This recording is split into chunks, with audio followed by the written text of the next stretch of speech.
Hello everyone. So we are back with a great show and a great speaker. So today we are having as a speaker Harsh Botra, and he Harsh Botra having a 3+ years experience in InfoSec community, and he is also working as a security engineer in security innovation company, and he has wrote some good blogs on his finding vulnerability. Hello everyone. Hello. So I will invite him, and I hope you will like it. So let me invite him, and in few moments, wait a second, I will invite him.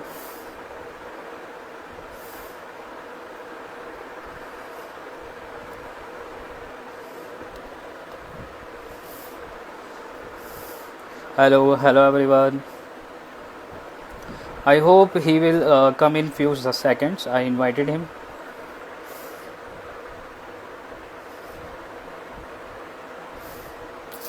Let me invite him again.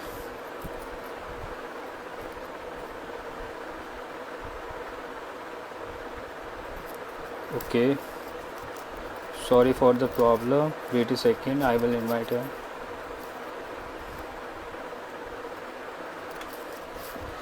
I think there is a technical issue from his side. I already invited him.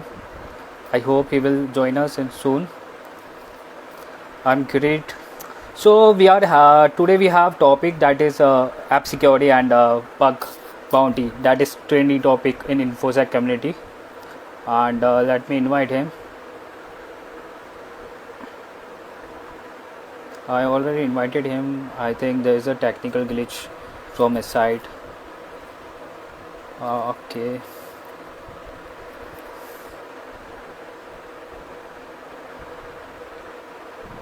Hello everyone. Hello.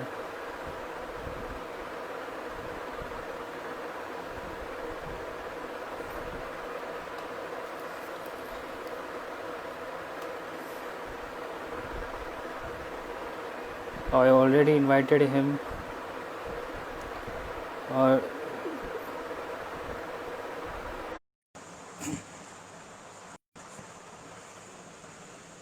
Now I think he is coming in few seconds. I invited him again. So how all are you doing, guys? Hello everyone. Hello. Yeah, I am also waiting for Harsh Botra, and he is a top 200 bug hunter in bug crowd, and I hope you will like this session. So I'm just waiting for him. And if you guys have any question, you can put down in comment section, and we will try to give answer. I don't know what is happening from his side. Waiting for him. Yeah, he's here.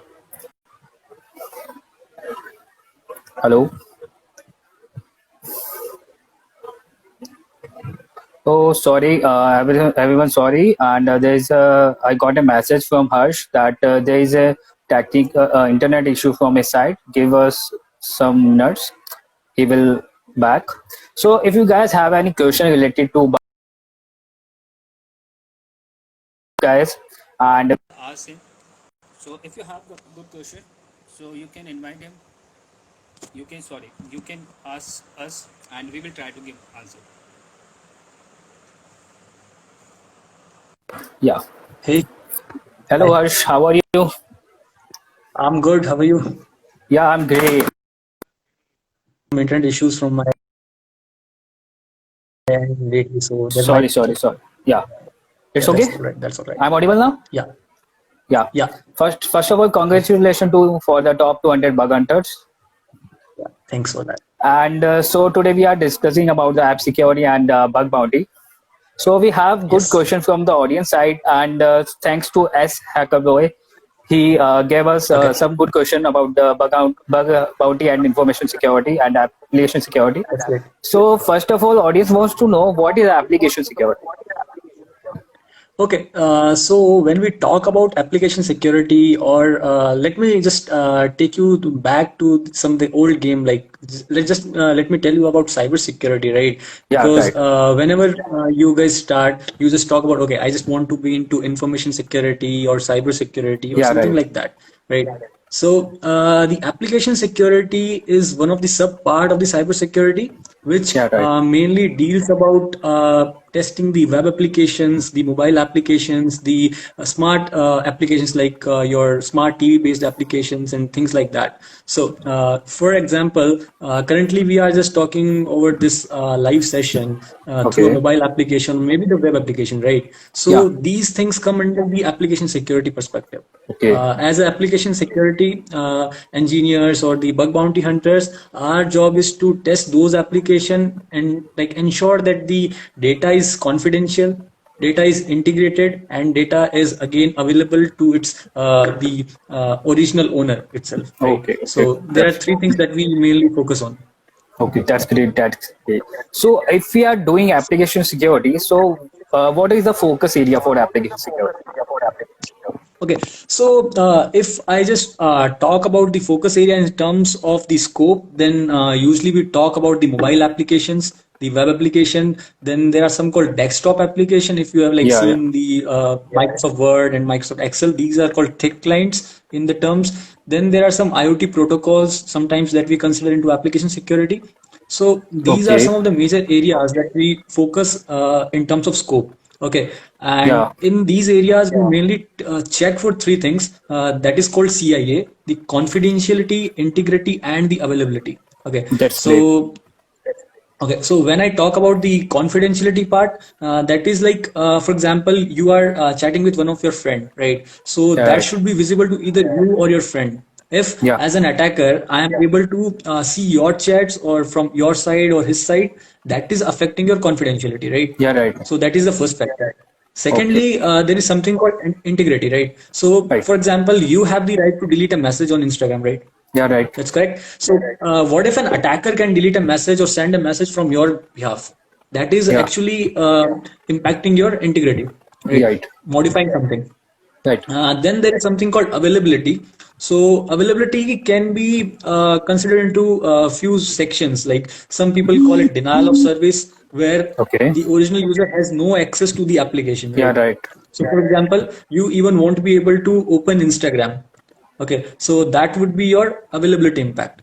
Okay. Then there That's is something called, for example, an attacker got an access to your account, your Instagram account, okay. and changed the password by any mechanism, right? Just forget about how he is going to do it.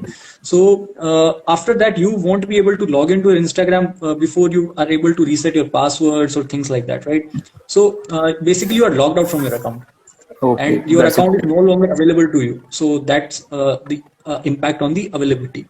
So okay, Yeah. so as a part of a bug hunter or the application security engineer, the main area that we need to focus is on confidentiality, integrity, and availability. So Availability. if there is any impact, then we can report the bug, and if there is not, then there are literally a very few scenarios when the company is going to accept your finding as a valid Yeah. one. Right. That's a great answer from your side. Thank you, sir. Thank you so much for the information. So, like, there's a most trending question from audience side that Okay. if someone wants to start a bug hunting, then what are Mhm. the prerequisite and how they start?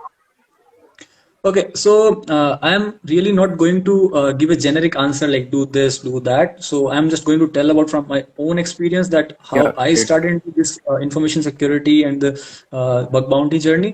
So the first thing is you need to have a mindset that you can understand the language of the computers, right? Yeah, great. You should be That's able to communicate and understand whatever the new technologies and the things are. Unless you are yeah, not right. able to communicate with the language of the computers, I don't feel like you would be like that much easy for this domain to start on. Yeah, For right. example, if you are like planning to pursue law or maybe MBA, right? You are might be good at like moot courts or something like that, and then you choose to pursue this domain. Yeah, right. Similarly, first thing, make a mindset.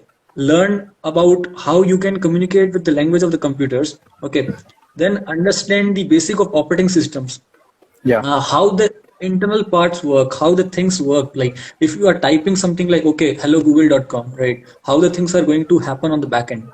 You should be yeah, curious enough to yeah, explore each and every area in such a way that, okay, if I am clicking on X button, for example, to Instagram login button, what is going to happen next, right? okay. Unless you are not able to figure it out, you need to work again to the first Yeah, stage, right. understand the language of the computers, right? Then going to some more technical part, then you should be able to at least understand how network protocol works. So like how TCP works, how UDP works, then how the HTTP communication is Yeah. happening, what are the various industry standards, what are the HTTPS, TLS, Right. SSL, all those stuff, right? Then you should be able to know at least about few programming language and scripting language like Python, PHP, then the front end languages like HTML, CSS, JavaScript, right? I'm not saying that you need to be a hardcore coder, at least Right. Right. learn to read the code, right? Then SQL injection is one of the must if you are really looking Yeah. forward to go into learning SQL injections. So this is again one part. Once you are done with these, right? Then second thing that you can move on is to learning into the core security concepts. That why a vulnerability is a vulnerability, right? To be Okay. very honest, throughout my corporate journey and like whatever experience I hold, I see that new beginners specifically they jump in and they fight with the program owners that this is a bug, accept it, or I will tweet about this and like that. Okay. And the only question I ask from them is what is the impact on CIA? Right. Yeah. If you cannot impact the confidentiality, integrity, or Integrity. availability in any way, this is not a bug. Okay. Try to understand the logic of the application you are testing. Right. Given the scenario, there is a bug called email verification bypass. Okay. Yeah. So even this happened with me before. So I'm just telling from my own experience.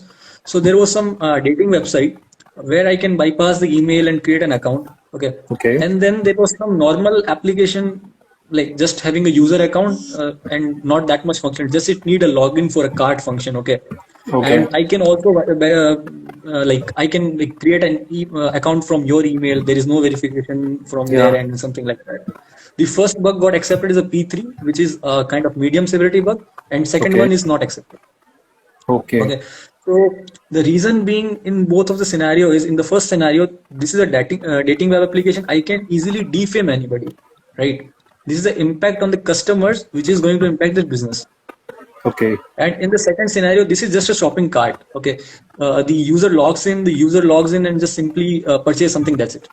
Okay. There is nothing else. So I guess the scenario is pretty much clear over here that you need to understand the logic of the application first. Right. Right.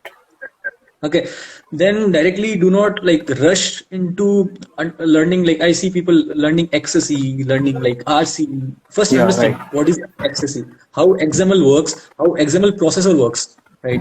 If you Right. don't know how XML processor works, you are obviously you can fire the payloads and get some bounties, but in a long run, you are not able to get the XSE or RC Right. stuff. Right. So persistence is again something which is very important. A mindset, okay, and there are Yeah. like few much things like I discussed so far. So like basic of the programming language, you should know how to understand the code, how to read the code, right? Yeah. And then you can follow some methodologies like the OWASP top 10 and the sense 25. Right. Again, I just want to point out one more thing over here is when I talk about sense 25 or OWASP top 10, what most of the people do is they say, okay, there are like 10 top 10s from injections to various misconfigurations. These are the only bugs. Actually, the OWASP top 10 is just a reference. Yeah. Right. Okay. So, for example, you found something called OAuth misconfiguration to account takeover. If you go and see to OWASP top 10, there is nothing called OWASP top 10 in that Yeah. regarding Right. OAuth misconfiguration, right? So basically, you need to map that to OWASP top 10. And this is OWASP top 10 are basically made for the organization's security cycles. Okay. Okay. So as in my like office part, as in my corporate journey, we use some references like CPAC and then CWEs and Stride and then OWASP to tell Yeah. our clients that these are the higher level of the bug categories, right? Okay. So just for the beginners, the OWASP top 10 Sense 25 is not just the list of bugs; these are just a reference. Yeah. Right. Yeah. This is a great answer from your side. So if you want to start bug hunting, so first learn the things and then go for it.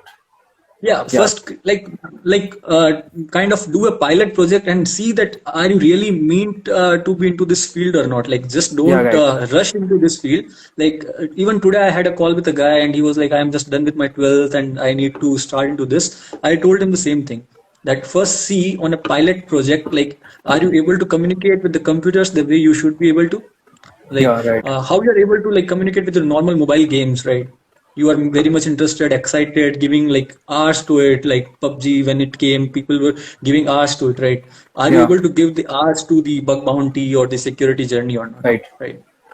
So this way you, I I think so, like You that. are not audible properly. Yeah, okay, now.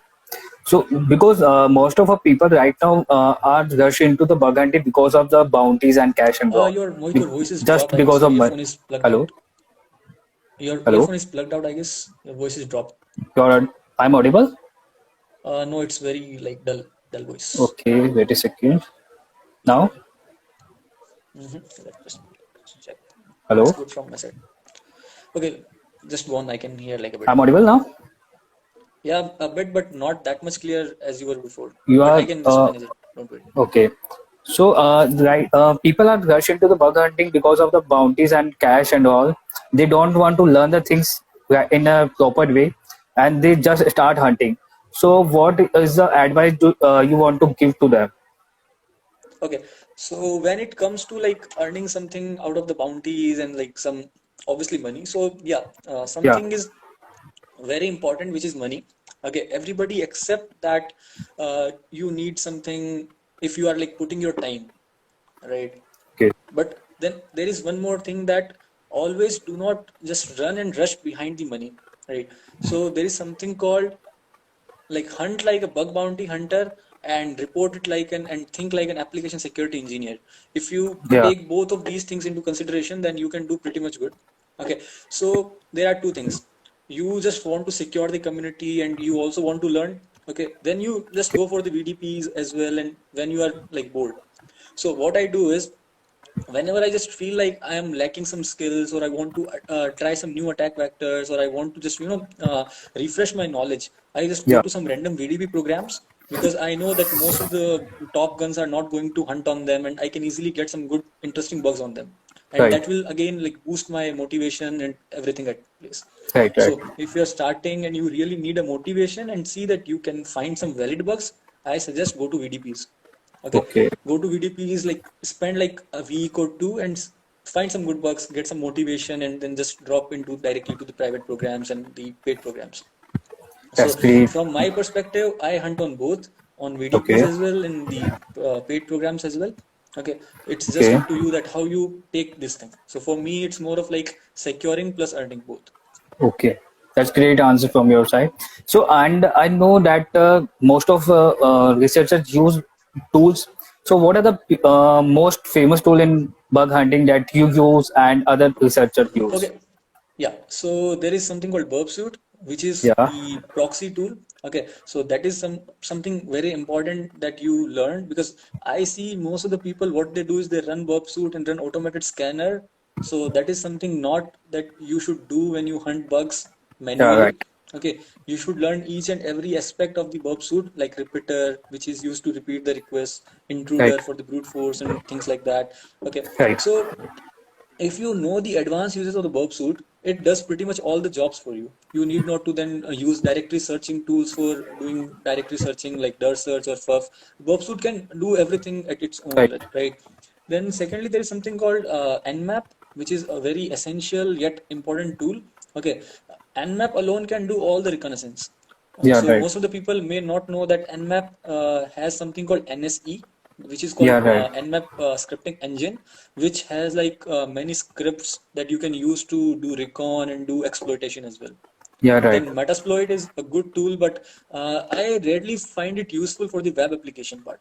Okay. When we talk about Metasploit, it's really good when it comes to network. When you have IPs, you have internal IPs and something like that, it can do a really great job for exploitation part. But for the web application, it's really typical, because rarely some web application give the real IP addresses, Yeah, right. which you can directly go, and it would be Yeah, some like middle proxy or some firewall blocking your way in. yeah, right. Then there are some tools called GitHound, which I use for the GitHub reconnaissance. Okay. Then there is a tool called Osmodeus, which is a Okay. pretty good tool which do your all subdomain scanning, your directory searching, course scanning, and everything. So Okay. if you're like looking for a recon tool, I really suggest to set up Osmodeus. It has like around 40 to 50 tools built around it. That's great. So that's really fast. So what I usually do is I run this Osmodeus tool for a while and then I just leave it as it is. So Okay. it does a pretty good job over the night and give me all the subdomains and everything that I need. Okay, Okay. once I have all these subdomains and everything, then I use something called TomNom norms hacks. Okay, Yeah. these are That's some great. small scripts that Yeah. I can use to automate some things like finding the wayback URLs and then finding some automated accesses and SQL injections and things like that, right? Yeah. So what I suggest is learn a bit of Bash scripting and then just automate and write your own simple one-lining script and that's it. Yeah. So, for example, like a simple script can be like you have some subdomains, okay, saved in Yeah. a file called a.txt. Simply do something like cat $a. The $a will receive your the file name via command line argument. Then pipe it with something called GAU, which is get all URLs. Okay, Okay. it will basically get all the URLs that you will need for like testing XSS or some other bugs. Once you have Okay. this, then again pipe this with something called short hyphen u, which will only show you the unique links because obviously I don't want Okay. to see the repetition Duplicate. and something like that, right? I don't Yeah. want to waste time on that. Then once you have the unique URLs, then again pipe it with a command called TWT, which will save as well as display the output on the terminal. Terminal. And then Right. again give $2. $2 will be the output file. So this is a simple one-liner script which will help you to automate a process. So Yeah. this is That's how you great. can learn the basic stuff and do something cool with the tools. Yeah. It is great if we learn Bash scripting that help us to automate the recon process. Yeah, Yeah. not even So recon, like you can yeah. automate finding the Yeah. bugs as well. Finding Like this also. is Yeah. how I Finding feel. also. Yeah. You can automate your process and you can save your time. Yeah, obviously, like what I do is I do hunting when I'm up and when I'm going to sleep, I just put my laptop or the Recon over a VPC and Yeah. that's it. So I have like purchased some cloud and then I have like set up a small set of tools that I really need on a very like lightweight Linux machine. Okay, so Okay. the cost goes down and things go down. I just run Okay. that server all the time for the recon process. When I need the output, I just copy it to my current laptop using SSH, and it's a Okay. very easy process actually. Yeah. Right. So according to you, what is the future of bug bound hunting? So, if you see that companies are really like being interested into bug bounty because they get to test their product via various researchers. So, telling from my own experience, so when we test an application in our company, usually we get sandbox environment, so which is basically a limited scope, right? So Yeah. we test a limited scope. We usually find like 10, 20, depends upon the application security, right? Now, I might not know some particular bugs or my logics might not align with some particular bugs, right? Yeah. And Right. somebody else, like for example, your logics might align, right? I Right. might miss a critical bug over there and you might find it. So this is Okay. the benefit of bug bounty, right? Right. The program goes on, you pay per finding, okay? And Yeah. this is how it's a win-win situation actually, if you see. Yeah. Right. So, bug bounty obviously have a wide future in coming years, and it is going to be pretty much more because if you see, the Indian companies are now taking their bug bounty programs out. So Yeah. you Right. can imagine yourself that if Indian companies like small companies Yeah. like Oyo or Paytm, and these are giving some huge amount of bounties, then what is the future? Right? Yeah. Great. And what I feel is our field, like cybersecurity and bug bounty, application security, these are never going to die because we are more and more dependent upon the digital things. See the example of lockdown, right? We are totally digital from last couple of months. Yeah. Okay, and imagine if this is again going to happen in some near future or sometime because I don't know I hope what is as of right. now, So I don't think so. yeah, if it doesn't happen, it's really good. Yeah. But see, Yeah. like we have faced a 2 months of digital era, and Yeah. similarly, if we face someday, like in after hundred of years as well, some Yeah. Right. more time for that, we can digitally exploit people and something like that. So this thing will never go down for sure. Okay. Yeah, competition is high for sure, Yeah. and it will be high in coming terms, coming years. Yeah. Right. Right. And Right. and also there is one thing like there was a time like 5 to 6 years back when there was not that much frameworks, like AngularJS was not that much in use, or React.js was not that much in use. Now if you see, these frameworks automatically block most of the attacks, like Yeah, your right. basic session attacks, or maybe your basic access attacks, right? Yeah, So yeah, with the development, there would be new technology, there would be new attack vectors, there would be, there will be a lot more to explore actually. yeah, right. Yes. So, like someone is beginner and want to start bug hunting. So, what are the program you want to suggest them as a beginner So to hunt? So program as in like you just want asking the bug bounty programs, or like Yeah, bug bounty program to hunt the. okay. So one of my favorite platform is obviously Bugcrowd. Okay, because the Okay. reason is they are very much user friendly, and they deal into the VRT, their own product vulnerability rating taxonomy, which is very easy to understand actually. They have defined level like P1, P2, P3, P4, P5 for each of the bugs. You can see, Okay. okay, I found this bug, which category it is in, and you can directly report it accordingly. Okay. If you Right. go to HackerOne or Synac or some other platforms, they have something called CVSS, Okay. right? So that is the same thing actually. CVSS score is again talks about your confidentiality, integrity, availability, impact, and based on that, it calculates a score from 0 to 10. The 0 is none and the 10 is the critical, right? So Okay. that is some advanced model that even we use as a company. Okay, and Bugcrowd is totally different in this perspective. They have like this VRT in place, which is making things easier to understand, right? Okay. And there are some public programs out there like StackPath that I suggest for the beginners. Then you can go and pick up Tesla. It has like huge scope, and you can earn Yeah. pretty well from them as well. They are super responsive. Then Dell, I have like never been like having a good time with Dell, so I won't suggest Dell from my end, but you can Okay. do because they also have like a wide scope. So Okay. there is something called everything in scope, right? Okay. If you Right. see, there is one thing called star.domain.com. That is one Yeah. thing. It means that only the domain.com is in scope and their subdomains, right? Yeah. And then Right. there is something called complete internet presence, or complete things are in scope. Yeah. Right. It simply means that their acquisitions, okay, their other domains like .com, .de, .uk, .us, everything is in scope. So any website which will have the branding of the whatever company you're hunting on will be in the scope. Yeah. So try to choose such programs. One is like StackPath. Their team Okay. is super responsive. I even started my first valid bug from StackPath. So Okay. yeah, you can go for them. Okay, thank you for information.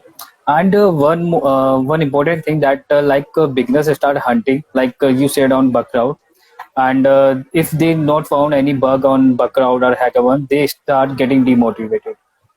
So, what is the advice you want to give them? Okay, so as initially I told you, right, persistence is the key. You will Yeah, heard right. this word from everybody. Even I'm telling, I started like around Feb, like 15th and Okay. something. Till Okay. March 15, I was like really struggling to reach 100 points, right? Okay. My goal was to reach 100 point by the end of this year, Okay. and I was really struggling for that. It was like getting duplicates, getting rejected, Yeah. because I was hunting according to my experience of a company, like Right. what kind of bugs we report, okay, and what can be impact. But Right. then like I used to get rejected. I'm reporting a bug, I'm getting rejected, I'm reporting a bug, I'm getting rejected thing, right? So and there was a certain time when even I was like, okay, I don't really want to do this thing, I am not going to waste my time anymore. Yeah. And then I just started to think, okay, if I'm getting a duplicate for this bug, it means that everybody is looking for only this particular category of bug. Right. Let's just think something creatively, and let's just find something, some new domains which might be hidden. So what I did is I went to StackPath's program. Okay, Okay. I just noticed one thing, that everything is in scope. So only one Okay. thing clicked in my mind, that their branding will be in the scope. I did some Google research over StackPath, how they acquired some companies, and then I like found a company which is acquired by them. But when I visited to that domain, right, the domain was Okay. actually redirecting to again the main domain. So Okay. most of the people now leave it. I Yeah. still did a subdomain scanning on that, and I found like 200 domains, and only one domain was live. which was unique and which was Okay. still active and having a Okay. vulnerable service on that. And I just exploited that vulnerable service very easily. That was a public exploit available for that, and it got like a P2 bug in just 2 days, and then they removed that domain. So the thing is, just be creative and see what the program is saying in their scope and policies, and then think what a researcher might have missed over there. Yeah. Okay, Right. and then create your own methodology and just jump in. So this might not apply to all the programs, but this applies everywhere, because when I started these programs, like StackPath is there on Bugcrowd like around from 2018 or 17 or something like that. Okay, even I am like having some 50 plus points on their program. So bugs are still there. You just Yeah. need to Right. be creative a bit. And I'm really saying don't get demotivated. Even like recently, I was like on a stage in April, till April 15th. I was just having 157 points on the Bugcrowd, Okay. and right now I am having 1147 points. So it was just a matter of one That's month. great. Okay, so I found a program. I did some of the reconnaissance. I found unique set of domains which were hosting some unique websites, and that's it. Right? Some good P1, some good P2s, and something like that. So the first thing that you can learn from here is never doubt yourself. Okay. That's a great The time motivating you are story. starting to doubt your skills, you are like not doing it right way. If you are Yeah. doubting your skills, don't do it either, or just don't doubt yourself. Then there is something called mental health. So there is Yeah. a really good blog by Manas. You can just go on Medium and just check about it, by Manas Jha. So he shared his experience about like how you can make a equilibrium between your normal life and the mental health and the bug bounty journey and all. So Okay. don't get demotivated just by looking at the pictures of the bounties other post. I never do those things. I personally don't feel like posting the figures on the social media. Okay, because also I'm not earning that much, and also I really don't like that thing. So yeah, maybe someday if I will get $1,000 Yeah. bounty or $10,000 bounty, maybe I jump in and do post like that. Yeah. But You yeah, will get for sure. yeah, thanks for that confidence, because Thanks sometimes for the even I lose that. motivating story.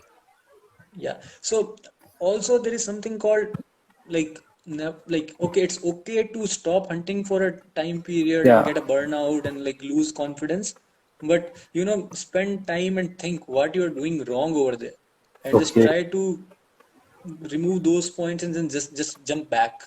Okay. Yeah. Right. Do not retaliate. I mean, like, if you really came so far that you are getting duplicates, it means that you are getting valid bugs. Right. This is company's mistake that they are not fixing the bugs. It's not your mistake actually. Right. And don't go for looking rate limiting. Don't go for looking SPF records. Don't go for looking session timeout on password change or email change, something like very low bugs, because Okay. 99% you will get duplicates. Okay. If you talk about XSS, you talk about IDORs, there are rare chances that you will get that. Okay. And there is one more thing. Do not leave hunting duplicates. There are some companies which pay on duplicates as well, usually 25 to 50%. Okay. Okay. So I know some of my own stories where I got paid on duplicates. I know some of my friends who got paid on duplicates. So if Okay. the bug is really good and you exploit it in a creative way, right? Other Right. than the previous researcher, the company is going to pay you. So if you are That's great. finding the duplicates, you are going the right way. You are not on the wrong track. So just don't get Right. demotivated about that. Yep. Right. Thanks for great information. And someone wants to ask that how to start bug hunting in mobile pen testing. So, what do you want to refer them? In mobile pen testing, right? Yeah. So there are two aspects when we talk about the mobile pen testing thing. There is something called static analysis, and there is something called dynamic Yeah. analysis. So if you see the mobile application, we have the source code available to us. You can just Yeah. simply reverse engineer it and you can simply get it. Right. Right. So the Pentester Academy has two really nice course on mobile application. One is on Android, one is on iOS. I Okay. really recommend to go through that course. Okay, Okay. you can just purchase their 1 month subscription and download all the videos and Yeah. just do that. Sure. That is a really good course. Secondly, there is some resources available over the YouTube, like a guy called B3NAC, I guess, BNAC or something. Okay, Yeah. you can just see his some of the videos, and then there is like open reports on HackerOne, just simply search Android and then give a keyword HackerOne, right?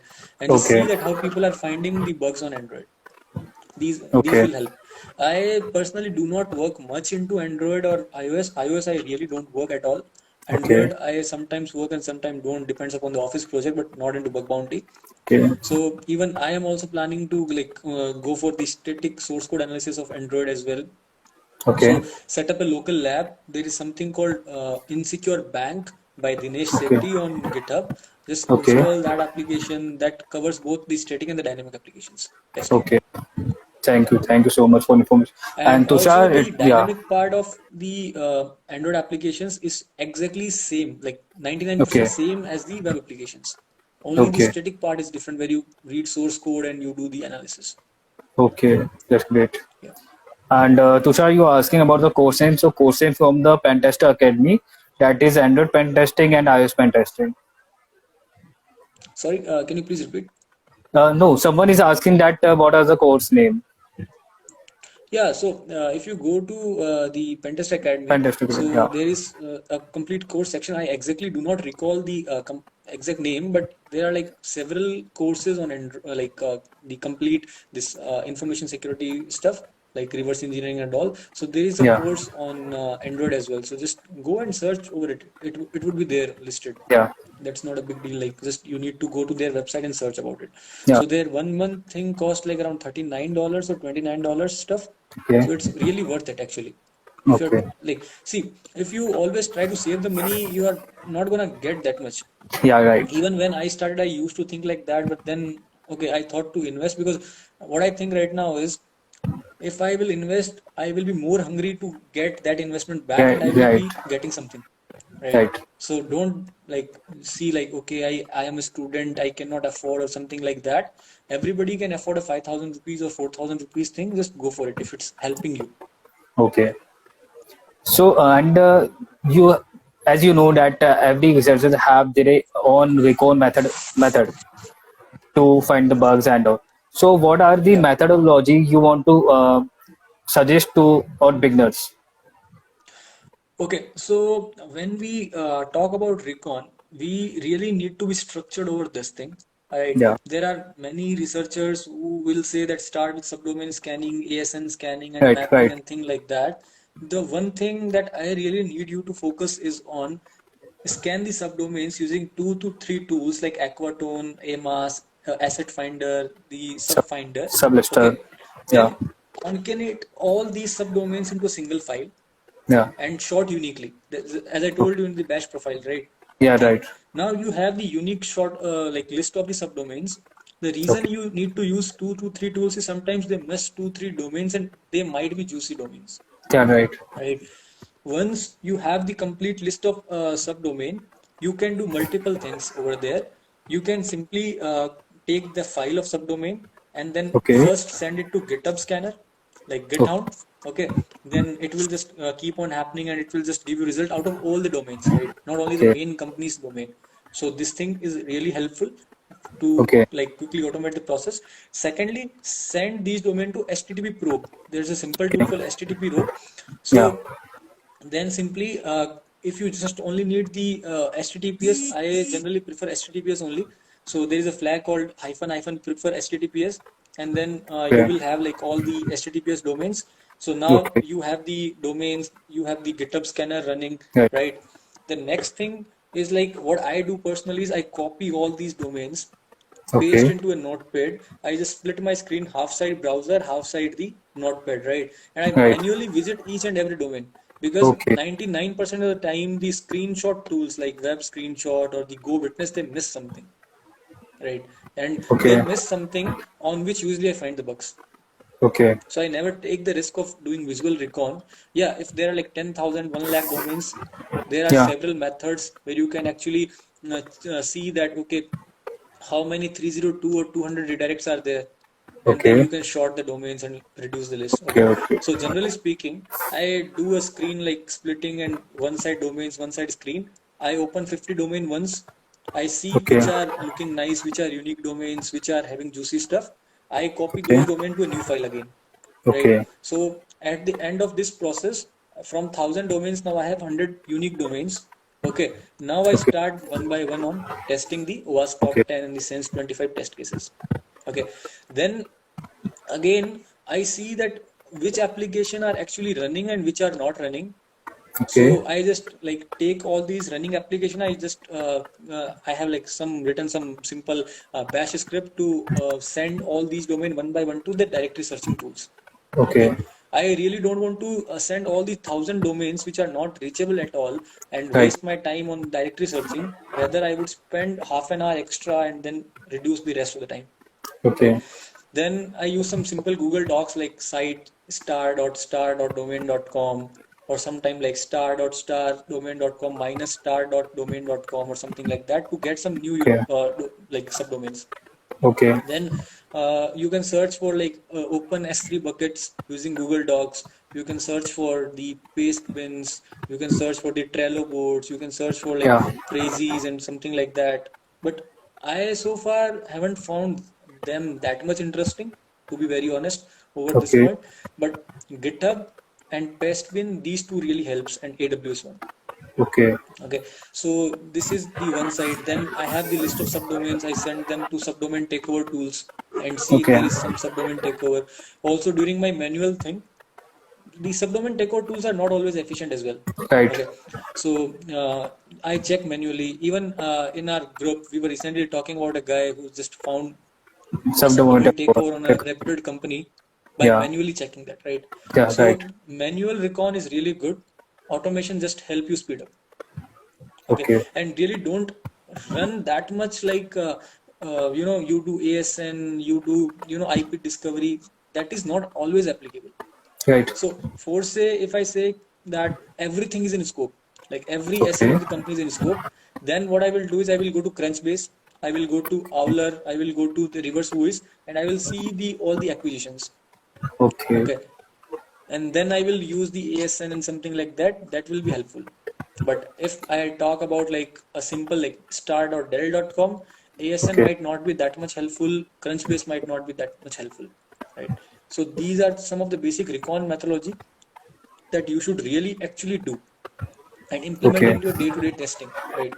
So just don't rush into reading the big recon methodologies. Okay, Right. they do not apply every time. Right. You need to like really be creative and think. See, the bug bounty is really simple if you don't make it complex. You Okay. clearly know that okay, only one domain with star is in scope. Then why you need to go and recon a lot, right? Okay. That's good. If you All right. know that there is only one domain in scope, like suppose sandbox.xyz.com in scope, Right. then why you need the recon at all? Like, okay, Right. GitHub recon is fine in that case, but again, you will find something like to sandbox, right? Right. So sandbox credential are okay. They will say that, yeah, Yeah. these Right. are intentional. So you need to not worry that much about recon. You need to see where recon applies. Okay. Okay. And with recon, you can find pretty much interesting bugs and Okay. like keep some extension handy like Shodan in your browser, then Wayback Machine, and then Wapalizer. These are some extension, Foxy Proxy, cookie editors. These are some Yeah. extension that I use regularly for my Yeah. practice. Right. Thanks, Harsh, for sharing your own process and giving the advice to beginners. And if you guys have any question, you can ask to Harsh, and he will give you answers. And he is sharing great information related to bug hunting. So if you guys have any question, you can put down in comment section. Okay. So the next question is that what are the common mistakes that beginners make at the time of bug hunting? Okay, so really telling you the best mistake everybody makes, like even the experienced bug hunter make, is to fight with the program owners and be unprofessional, right? Okay. And writing the, very ugly looking and very, mistyped reports. Yeah. So Right. breaking up all these points one by one, there are certain things that you need not to do is I also like written a blog about if like about it like effective bug hunting and sorry effective report writing actually. Yeah, Okay. so the first thing is do not think that you are over smart, right?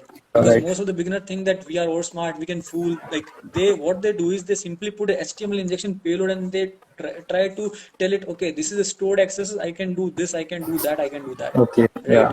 if this is Verizon Media and if you are dealing with the paranoids, they are gonna like treat you like something that you are really nothing. Okay, so Okay. this is harming your reputation only. Yeah, right. You are there to hunt bugs, that's good thing. You are there to earn money, that's again a good thing. But Yeah, right. from my perspective, you should make a win-win situation, that next time when you hunt a bug, the customer make the complete process very fast. And this Okay. happens actually. It has happened with me in several companies, right? Where even for a duplicate report, I have got some money because okay, they were like the bug is same, but still you did the efforts and you wrote a good report. We are giving you some money for that, for Okay. your efforts. Okay. Okay, so the first thing is like don't try to unnecessarily show some impact. If Okay. there is impact, just mention the exact impact. Okay. Okay. Second thing is do not like take too frequent updates from the owners, right? So if Bugcrowd is saying that the date of your report's first review is 25 June, wait till 25 June in their time zone, Okay. right?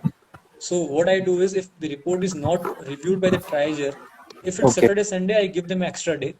Right. Okay. So in general, if for example the 25th is now gone, I like jump and I give them a nudge via support on 27th June, Okay. because this time I'm right. Okay, this Right. time I'm right. I am following the proper timelines. I'm giving them Yeah. 1 day extra. Okay, Okay. then Bugcrowd says that customer has 14 days to respond. 14 Okay. business days. Okay, Okay. business days like Saturday, Sundays, and holidays are excluded. So Okay. give them that particular time before like posting, hey, what happened with the bounty? Hey, what happened with the report status? Your report might not be valid at all because it's just tries. Tries report Yeah. do not mean that they are accepted right now. Okay, Okay. so and do not like create a noise like I want this, I want this. So what happens is this shows that you are actually thirsty of money and you just want money. That's it, Right. right? Right. Right. So not always that case that you should follow. You should go and create a good report, and next time when you will report, the time will be reduced. You will like observe difference between that thing. So Okay. next thing is I see the people write title like urgently fix the XSS bug on this domain, right? Right. This is pretty bad. This is really pretty bad. As a trier, or even if I am the trier, now I am even not going to look at your ugly looking report because you are just messing things up. Yeah. You Right. can, yeah, there are some scenarios. I know there is a race, there is some, uh, thousand of hackers hunting on something. Okay, Yeah. but you need to work on your typing skills. This is what I Yeah. think. Right. If you are like giving an excuse that I need to be fast and first, I will say that you need to work on your typing skills. Okay, have like your some report formats created. Okay, Okay. always mention a good description. Description and is Okay. during the pen testing process, I found a cross-site scripting vulnerability due to the insufficient input validation on the following endpoint. Instead of Okay. writing, and if you will write this, this is good. And some people write this, hey, I found an XSS vulnerability on the search bar. Okay. Okay. The description one and the description two is totally different over there. Okay. Okay, so one thing, the companies use the report as a part of compliance, and the Okay. people who don't know, compliance is like their regulatory checks that their product meets the security standards or not, right? So Okay. also when you write remediation, you need to be very specific. You Okay. cannot always write that, okay, perform input validation for the XSS. They might be using some filter and you did filter bypass. So you Right. need to mention that you need to apply more restricted filters. If Okay. you will say input validation, their compliance team gonna kill them asking, okay, dude, where is the input validation in the product at all? Okay. How the product is in the market, right? So Okay. do not create a mess for them as well. Yeah. Like create a simple yet good looking report.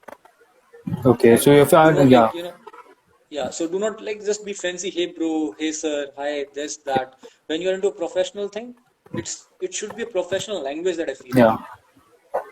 Yeah. Okay. So if you're reporting a bug, then report should be a great format and a great mirror.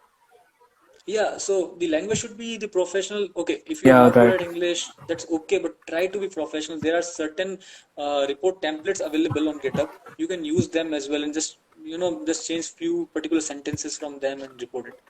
But try to Okay. be professional as much as you can. That will help you. Yeah. And so I many time like it happened almost 90% of the time. I get an appreciation for my reports, that this is a very Okay. good report. We were able to demonstrate it clearly. Even the bug crowd researchers, even the program owners, Okay. and few paid programs have paid me some plenty of good money, like extra money, like half of the bounty for the reports itself. That's So great. this is a win-win actually. Okay. So, and as I know that you are working as a right now security engineer. So, Yeah. what is the difference between a security engineer and a bug bounty hunter? Okay, so the basic difference when it comes to the security engineer and the bug bounty hunter, as a security engineer, our job is to tell our client all the possible scenarios. Okay, in Okay. bug bounty hunting, you see that you don't report missing HSTS header, right? But Okay. as a security engineer, we consider that HSTS header might be exploited given the time Okay. and the nature of attacker, right? Right. So we do that thing first, like we tell them each and everything the Okay. product is missing. It's not just restricted to, just having RCE or access or something like that. Okay. Then secondly, we tell our client the things in very depth. We tell them that how much the attack is reproducible, how often the attack is exploitable, what is the complexity involved in exploiting the attack, what are the Okay. OWASP preferences, what are the STRIDE ratings. So STRIDE is basically your spoofing, tampering, Okay. repudiation, denial of service, information Yeah. disclosure, these things, right? So Okay. we tell them everything. Okay. So we uh, because our job is not just to find the reports, our job is to help them remediate that issues quickly. Okay, Okay. if I am finding a bug in an application and if they are not fixing it, then what is the use of me finding that bug? Right. Right. Right, I can get the money at the end of the day and at end of the month from my company, that's fine for me. But if you think as a, as a good security engineer Right. perspective, securing the application, right? So Right. that thing, then as a bug hunter, you try to chain bugs to increase the impact, Okay. because you need reputation, you need money, right? But as Right. a security engineer, we do not chain the bugs. Okay. We report each bug individually, because if I fix one bug, the chaining is Okay. gonna break, right? Okay. Yeah. So if I found an RC using XSS, I will report as an RCE and I will report XSS differently. Okay. But there is again a difference. So for example, I found two XSS in my application. One is Okay. on search bar, one is on username. Okay. Okay. And the search bar, I can do RCE using XSS. Okay. So Okay. for those who don't know, there are some scenarios where you can do RC using XSS as well, stored XSS. Right. So for example, I found an XSS in the search bar. Okay, Okay. and I can do RC using that. So I Okay. will report that XSS as RCE, and the Okay. second one, the user profile XSS, I will report it as a separate XSS report, but I won't Okay. mention the search bar in this report. Okay. Also, like if for example there are 1,000 XSS, we will still report in a single report. Okay. We don't report 1,000. We report as Right. a single report. So Right. these are like some differences in the bug bounty hunting. We do not chain issues at all. We do care about how professionally we tell our client and they fix, and we follow up with them. Right. Sorry, that are you fixing the bugs or not, and things like that. Right. Thanks for sharing information, Harsh. And what are the good resources you want to share with the beginners? Like, what are the good resources from they can start? Okay, so if we talk about like just like talking about the application security, okay, Yeah. the best resource is the Twitter.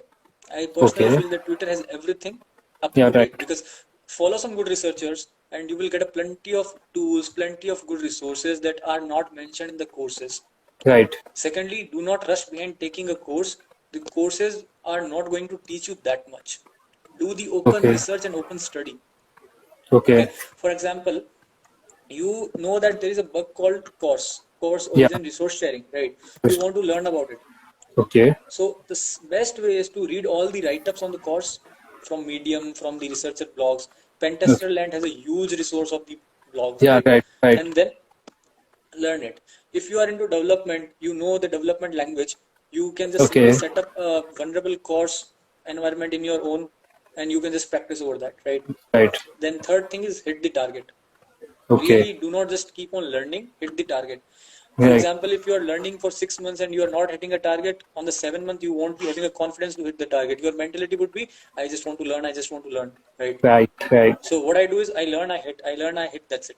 Simple. Okay. I just That is don't great. keep learning or just don't keep hitting. I Okay. try to keep an equilibrium between both. Okay. Then there is something called Pentester Labs that is really great. If you're a student, you will get it for like $34 for 3 months. And Okay. to be very honest, it's a best investment that you will ever make. It Okay. will prepare you for almost all the bug classes from Okay. basic to advanced. Okay. Yeah. So because Thank the you. other resources like Yeah. CodeSwigger Web Academy, the Hackers Handbook, the people already know that and all people tell about them. So I really don't want to go again and just like, repeat those things back. Okay. That's great information for the beginners. And next question is that is CTF helps in bug hunting? To a very, I will say like, a very less extent from my perspective, because see, Okay.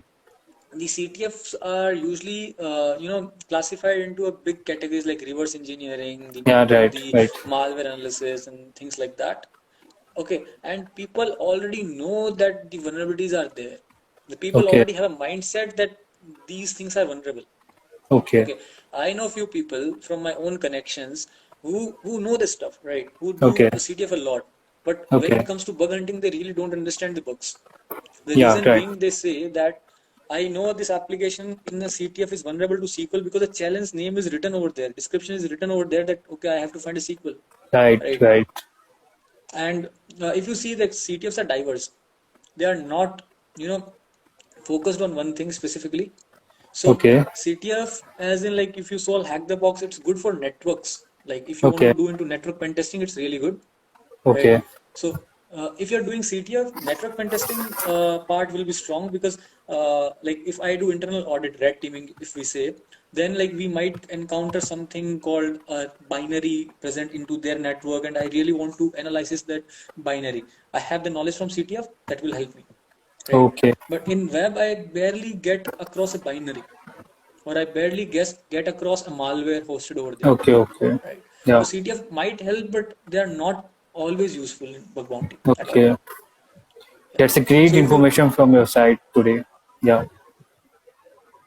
yeah, And thank you so much, Harsh, to sharing too much good information with the audience and your journey, tips and resources that you shared.